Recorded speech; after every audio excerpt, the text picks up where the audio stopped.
निर्वाचन, प्रतिनिधि सभा का निर्वाचन 5 साल में होता है, लेकिन इस बार ये निर्वाचन 3 साल के बाद हो रहा है। इस विशेष परिस्थिति में इसलिए चुनाव हो रहा है कि जब जेएनजी आंदोलन हुआ, देश में भ्रष्टाचार हो रहा है, देश में अच्छा काम नहीं हो रहा, इसलिए कहकर युवा साथी लोगों ने जो आंदोलन किया था,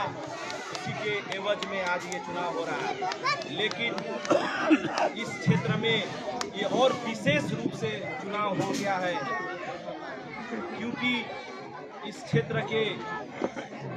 नेता सिर्फ इस क्षेत्र के ही नहीं, इस देश के नेता हमारे वालिद साहब आदरणीय मरहूम मोहम्मद आफ्ताब आलम साहब के गैर मौजूदगी में ये चुनाव हो रहा है। इसलिए भी इस क्षेत्र में ये चुनाव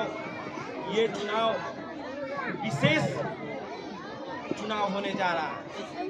विगत के 6 वर्षों में उन्होंने जेल में रहे, लेकिन इसी दुनिया में थे, लेकिन आज ये चुनाव उनके गैर मौजूदगी में होने से ये विशेष परिस्थिति का चुनाव है। मैं आप तमाम लोगों से गुजारिश करना चाहता हूँ कि इस चुनाव में, विगत के चुनाव में जो 3 वर्ष पहले प्रतिनिधि सभा का चुनाव हुआ था, जो हम सब लोगों से कमी कोताही कहीं हो गई होगी, चाहे हम लोग से क्यों नहीं हो, उसको माफ़ करके इस बार के चुनाव में तमाम लोग हिस्सा लीजिएगा।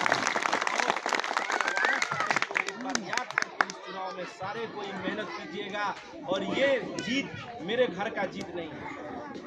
क्योंकि आप लोगों को मालूम होगा कि मेरा परिवार इस देश में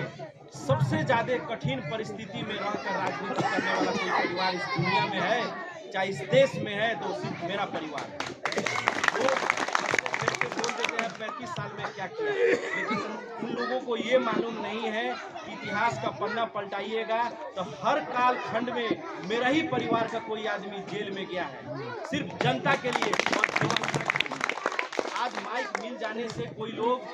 हवा ताल में बात करने से नहीं होगा। आप प्रमाण दीजिए इस जिला में, इस क्षेत्र में, चाहे वो बहुदलीय व्यवस्था के लिए हो, चाहे राजा का